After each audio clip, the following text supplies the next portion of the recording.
আচ্ছা, যখন থেকে আমাদের এখানে আইএসএলটা শুরু হয়েছে, শুরুর দিকে তো এটা সেইভাবে প্রফেশনাল লিগ ছিল না।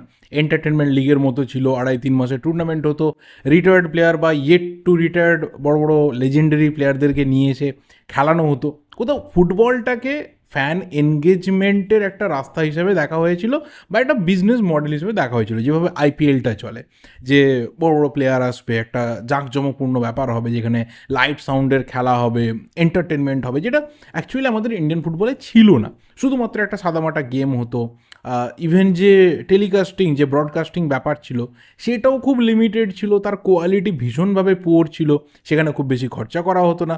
সেই কোয়ালিটির দিকে নজর দেওয়া হতো না। কোথাও আইএসএল না সেটাকে একটা পুরো আলাদাভাবে সামনে নিয়ে এসেছিল যে চলো আমরাও বিদেশি ফুটবলের মতো এক্সপিরিয়েন্সটা মানুষকে দিতে পারি। এবার তখন কি হয়েছিল, তখন সবাই শুধু এন্টারটেনমেন্টের ব্যাপারটা দেখেছিল। হয়তো রেভিনিউ তারা কামিয়েছে, যেহেতু শর্ট টার্মের ব্যাপার ছিল, ইনভেস্টমেন্ট প্রচুর আসতো, প্রচুর পরিমাণে অ্যাডস আসতো, কারণ বড় বড় প্লেয়াররা আসছে, সেখানে প্রমোশনটা খুব ভালো হচ্ছে, বাইরের দেশে দেখাচ্ছে।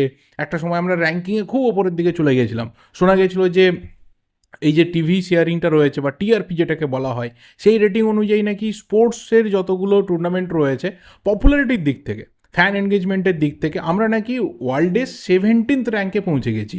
বাট তারপরে কি হয়েছে, গ্র্যাজুয়ালি আমরা কিন্তু ডিক্রিজ করেছি আমাদের স্ট্যাটাসটাকে। অবশ্যই আমাদের এখানে যে ফুটবলের কোয়ালিটি রয়েছে সেটা বেড়েছে কি কমেছে সেটা অন্য বিষয়, আমরা তার রেজাল্ট পাচ্ছি কি পাচ্ছি না অন্য বিষয়। বাট যারা শুধুমাত্র এসেছিলেন এখানে বিজনেসটা করার জন্য, তারা কিন্তু একটা জিনিস দেখেছে যে মোটামুটি এখানে ফুটবলের বিজনেসে যে ছোট সময়ের মধ্যে ইনকামটা হচ্ছিল, যে আর্নিংটা, যে রেভিনিউটা তারা জেনারেট করতে পারছিলেন, সেটা মোটামুটি এত বড় লিগ চালিয়ে হচ্ছে না। আমরা তো আমাদের এখানে ফুটবলে একটা সময় দেখতাম যে প্যাশনেট কিছু লোকজন ছাড়া আর অফিস টিমগুলো ছাড়া সেইভাবে বেশি ক্লাব থাকতো না। যারা আসতো খুব সময়ের কম সময়ের মধ্যে তারা আসতো আবার চলে যেত।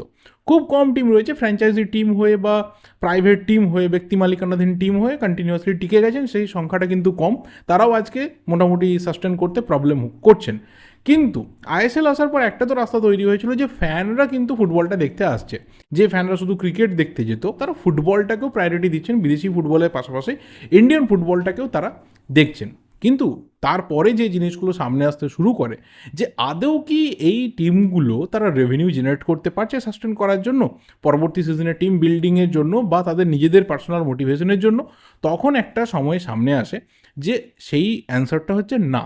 যে কোনো ক্লাবই কিন্তু বা কোনো ফ্র্যাঞ্চাইজি কিন্তু কোনোভাবে রেভিনিউ জেনারেট করতে পারছে না। তারা এমনই লসে চলছে যে আগামী কয়েক বছরের মধ্যে হয়তো তাদের এই ভেঞ্চারটা বন্ধ করে দিতে হতে পারে। এবার দেখো, আমাদের এখানে ক্রিকেট সর্বস্ব একটা দেশ। আমি যখন একটা টাকা ইনভেস্ট করব, আমি সবসময় চাইবো যে আমার হার্ড আর্ন যে মানিটা রয়েছে, সেই টাকাটা অন্ততপক্ষে রিটার্ন আসুক, যত সংখ্যাই হোক না কেন। সেটা যদি ব্রেক ইভেনেও রিটার্ন আসে, সেই রিটার্নটা আসুক অ্যাটলিস্ট আমি চাইবো। আমার প্যাশনের জন্য সবসময় আমি চাইবো না যে আমি সেই টাকাটা সেখানে ইনভেস্ট করব যে যেখান থেকে কোনো রিটার্ন আসবে না। একজন বিজনেস ম্যান যে রয়েছে, একজন যে ইন্ডাস্ট্রিয়ালিস্ট রয়েছে, তার ভিশনটা কিন্তু খুব ক্লিয়ার হবে এখানে। বাট ফুটবলের ক্ষেত্রে আমরা কী দেখলাম, যে ম্যাক্সিমাম যারা রয়েছে তারা সত্যি প্যাশনেট ওয়েতে ফুটবল টিমগুলোকে চালাতে শুরু করলেন। তারা নিজেদের মতো করে রেভিনিউর রাস্তা শুরু করলেন, রেভিনিউ আর্নিংয়ের রাস্তা শুরু করলেন, এবং এখানে কোথাও যে কোয়ালিটি কম্প্রোমাইজ, সেটা বহু ক্লাবকে আমরা করতে দেখলাম। একসময়ে যে ক্লাবে বড় বড় প্লেয়াররা আসতো, দামি দামি প্লেয়াররা আসতো, নামি নামি প্লেয়াররা আসতো, তারা কোনো মতে কিন্তু টিম বানিয়ে নিজেদের কাজটা শেষ করলেন। কিন্তু যেটা মেন পারপাস যে কোনো টুর্নামেন্ট চালানোর জন্য, সেটা ওয়ার্ল্ডের সবথেকে বড় ফুটবল লিগ প্রিমিয়ার লিগ হোক আর আমাদের লিগ হোক, প্রত্যেকের টার্গেট থাকে যে আমি বিজনেসটা করছি, আমি সেখান থেকে রেভিনিউ জেনারেট করব। সেটা কিন্তু হচ্ছিল না। বাট রিসেন্ট টাইমে ফরচুনের যে রিপোর্ট বেরিয়ে এসেছে ফরচুন ইন্ডিয়ার তরফ থেকে, সেখানে জানানো হচ্ছে যে মোটামুটি 4টে আপাতত টিম, যাদের মাল্টিপল ভেঞ্চার্স রয়েছে, ফুটবল পাশাপাশি ক্রিকেট বা অন্যান্য স্পোর্টসে ভেঞ্চার রয়েছে, তার মধ্যে থেকে এই 4টে সংস্থা তারা কিন্তু ফুটবলের জন্য মোটামুটি ব্রেক ইভেনের দিকে এগিয়ে যাচ্ছে। সেখানে কারা রয়েছে, সেখানে চেন্নাই এনএফসি যারা গোষ্ঠীর মালিক তারা রয়েছে, বেঙ্গালুরু গোষ্ঠীর মালিক জেএসডব্লিউ রয়েছে, জামশেদপুরে টাটা স্টিল রয়েছে, এবং অবশ্যই মোহনবাগান সুপার জায়ান্টের আর পিএসজি রয়েছে। এই রিপোর্টটা কোন ফিনান্সিয়াল ইয়ারের সেটা মেনশন নেই বা সেটা আমি জানিও না। কিন্তু যেটা জানানো হয়েছে যে আগামী একটা সময় আসছে কয়েক বছরের মধ্যে, যেখানে এই টিমগুলো তারা তাদের ফুটবল ভেঞ্চার থেকে ব্রেক ইভেনে গিয়ে হাজির হয়ে যাবে। এবার ব্রেক ইভেন কি, সোজা কথায় যে তুমি যা কস্ট ইনভেস্ট করছো সেই কস্ট তুমি রিটার্ন পেয়ে যাচ্ছ। সেই রেভিনিউটা তোমার এসে যাচ্ছে। অর্থাৎ এখানে প্রফিটের সংখ্যা যেমন থাকছে না, লসটাও কিন্তু হচ্ছে না। ধরো আমি আমার টিম বানানোর জন্য 500 টাকা খরচা করলাম এবং গোটা সিজনের শেষে আমি 500 টাকায় মার্কেট থেকে ফেরত পেয়ে গেলাম।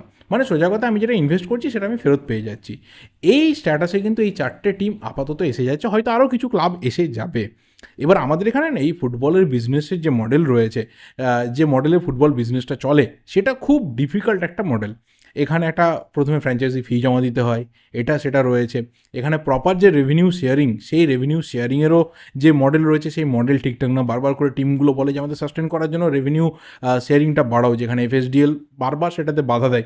এবং এই সামনের সিজন থেকে যেটা সামনে আসছে, যে ক্লাবগুলো যার রেভিনিউ জেনারেট করবে তার একটা পার্সেন্টেজ আবার এফএসডিএলকে দিতে হবে। মানে বুঝতে পারছো যে যারা ব্রেক ইভেনের দিকে এগিয়ে যাচ্ছিল তারা হয়তো ব্রেক ইভেন থেকে ধাক্কাও খেয়ে যেতে পারে। এবার এটাকে সামনে রেখে অনেকে হয়তো বলবে চলো এবার মোহনবাগান 70 কোটির বদলে 200 কোটিতে টিম বানাবে, but this is not that point. এখানে সোজা কথায় এতদিন ধরে যে সঞ্জীব গোয়েঙ্কা, পার্থ জিন্দাল, দানি গোষ্ঠী বা অভিষেক বচ্চন বা টাটা স্টিল, তারা যেভাবে টিম বানাচ্ছিলেন যে প্যাশন থেকে, এবার থেকে সেই প্যাশনের পাশাপাশি তারা বিজনেস মাইন্ডটাকেও মানে প্রায়োরিটি দেবেন যে হ্যাঁ আমি এবার কিছু রিটার্ন পাবো। সেটা তাদের টিম বিল্ডিংয়ের ক্ষেত্রে এফেক্ট ফেলবে কি ফেলবে না সেটা অন্য ব্যাপার, কিন্তু যেটা মেন ব্যাপার, যে আমরা যেটা নিয়ে এতদিন ধরে ভাবছিলাম যে আদতে আমাদের এখানে ফুটবলটা এগিয়ে নিয়ে যাওয়ার জন্য ক্লাবগুলোকে কিন্তু সাস্টেন করতে হবে। হায়দ্রাবাদের যা অবস্থা দেখতে পাওয়া যাচ্ছে, কে বলতে পারে যে আগামী দিনে আরও একটা ক্লাব এভাবে এরকম সাফার করবে না। তো সেটা যাতে না হয়, যে যত আইএসএল ক্লাব রয়েছে তারা যেন মোটামুটি ব্রেক ইভেনে এসে দাঁড়িয়ে যায়, নো প্রফিট নো লসে এসে দাঁড়িয়ে যায়। এবং সেটা যদি হয় তাহলে হয়তো আগামী আরও 5 বছর পর আমরা বলতে পারবো যে প্রত্যেকটা টিম কিন্তু রেভিনিউ জেনারেট করতে পারবে। তো এই 4টে টিম আপাতত রাস্তা দেখিয়েছে, হয়তো আগামী দিনে বাকি সমস্ত টিমই রাস্তা দেখাবে। কারণ যেমন ফ্র্যাঞ্চাইজি টিম থাকছে, সেরকম কিন্তু পাবলিক ক্লাবও থাকছে। তো পাবলিক ক্লাবের ক্ষেত্রে চাপটা কিন্তু আরও অনেক বড় থাকে, অনেক বেশি থাকে, কারণ তাদের ইনভেস্টরকে নিয়ে সংসার করতে হয়। ভীষণভাবে কিন্তু চাপের একটা জায়গা। তো যাই হোক, এটা একটা পার্ট। এটা নিয়ে যদি চাও যে কী বিজনেস মডেল আমাদের এখানে চলে আইএসএল চালানোর জন্য, সেটা নিয়ে ভিডিও বানাতে আমি রিসার্চ করে সব কিছু জেনে শুনে একটা ভিডিও বানাতে পারি, অবশ্যই কমেন্ট করে জানিও। এরপরে যে ব্যাপারটা রয়েছে সেটা কিন্তু অবশ্যই রয়েছে ইস্টবেঙ্গলকে নিয়ে, কারণ ইস্টবেঙ্গলের নতুন বিদেশি ডিফেন্ডার আলেকজান্ডার প্যান্টিচ কিন্তু আপাতত জামশেদপুরের টিম হোটেলে ঢুকে গেছে, যেটা কালকে ভিডিওতে বলেছিলাম যে তার কিন্তু সব এই মুহূর্তে রেডি এবং সরাসরি সে জামশেদপুরের টিম হোটেলে ঢুকছে। এবং জামশেদপুরের বিরুদ্ধে যে ম্যাচ রয়েছে, সেই ম্যাচের জন্য কিন্তু এই প্লেয়ারটা সিলেকশন হওয়ার জন্য রেডি। এবার যেটা মেন ব্যাপার, যে 22 তারিখের এই ম্যাচটা ইস্টবেঙ্গলের জন্য ভীষণভাবে একটা ভাইটাল ম্যাচ। কিন্তু এই ম্যাচটা বা এই সিজনটার থেকেও বড় কথা অনেকে এখন বলতে শুরু করছে যে এই যে সিলেকশনগুলো হচ্ছে, এই যে কোথাও বারবার করে কুয়াদ্রাত সঙ্গে সঙ্গে একটা প্লেয়ারকে নিয়ে আসছেন, টেস্ট করছেন, এটা না কোথাও একটা বড় তার ভীষণ সামনে রয়েছে। মাঝখানে একটা দেখো রুমার উঠেছিল যে কুয়াদ্রাতের সাথে নাকি একটা লং টার্মে চুক্তি এই মুহূর্তে ইস্টবেঙ্গলের হয়ে গেছে। এবার তার কিন্তু কোনো কনফার্মেশন সামনে আসেনি, কোনো অথেন্টিক সোর্স থেকে কিচ্ছু আসেনি। তবে হ্যাঁ, ইনভেস্টর গোষ্ঠীর তরফ থেকে জানানো হয়েছিল যে আমরা কুয়াদ্রাতের উপর ভরসা রাখছি, লং টার্মে কাজ করব। সেটা 1 বছর 2 বছর 3 বছর 5 বছর না 10 বছর, তারা কিন্তু খোলসা করে জানাননি। তো যারা এটাকে বলেছেন ঠিক আছে বলেছেন, যতদিনই হোক কুয়াদ্রা থাকলে ইস্টবেঙ্গলের লাভ হবে, এটা অনেকে বুঝতে পারছে না এখন এই মুহূর্তে দাঁড়িয়ে। হয়তো কিছু সিগনেচার ক্লিক করছে না বা কিছু সিগনেচার ক্লিক করেনি, কিন্তু এটা না যে তার যে ভিশনটা রয়েছে সেটা পুরোপুরি ফেলিওর হতে যাচ্ছে। যেটা মেন ব্যাপার, যে ডিফেন্স লাইনটাকে তিনি যেভাবে দেখতে চাইছেন, তিনি কিন্তু সেইভাবে সেট করার চেষ্টা করছেন। এবং দেখো সেই সূত্রে কিন্তু জর্ডান এলসে, তাকে যে আগামী সিজনে রাখা হতে পারে তার একটা কিন্তু চরম লেভেলে চান্স রয়েছে, একটা হিউজ চান্স রয়েছে। এবং সেটাও কিন্তু ম্যাটার করবে যে হিজাজি মেহেরকে নিয়ে কি করা হবে।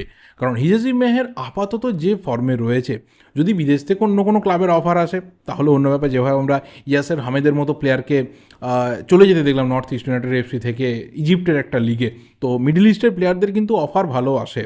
তো এই ডিফেন্ডারের অফার যে আগামী দিনে আসবে না কেউ জানে না, কিন্তু তার আগে ইস্টবেঙ্গলকে কন্ট্রাক্টটা এক্সটেনশন করে নিতে হবে, যেটা এখনও অবধি কিন্তু হয়নি, হয়তো হয়ে যাবে। কারণ তাকে রাখার ইচ্ছে 100% কোচের রয়েছে, ম্যানেজমেন্টের রয়েছে। এবং তার সাথে এই প্যান্টিচ এসে পৌঁছে যাওয়াতে ইয়াং ফ্রেশ একজন ডিফেন্ডারকে ইস্টবেঙ্গল পেয়ে গেল এবং কুয়াদ্রাতের হাতে কিন্তু অপশনস বাড়লো। তিনি সামনের যে ম্যাচগুলো রয়েছে সেখানে তিনি এই জুটিটাকে ক্লিক করে দেখে নিতে পারবেন যে এই জুটিটা ঠিক কতটা তাকে মাইলেজ দেবে এই সিজনে অ্যাজ ওয়েল অ্যাজ পরবর্তী সিজনে। এবং তার সাথে জর্ডান এলসে কিন্তু অলরেডি হাতে রয়েছে, যে আসার জন্য ইস্টবেঙ্গলে আবারও খেলার জন্য মুখিয়ে বসে রয়েছে।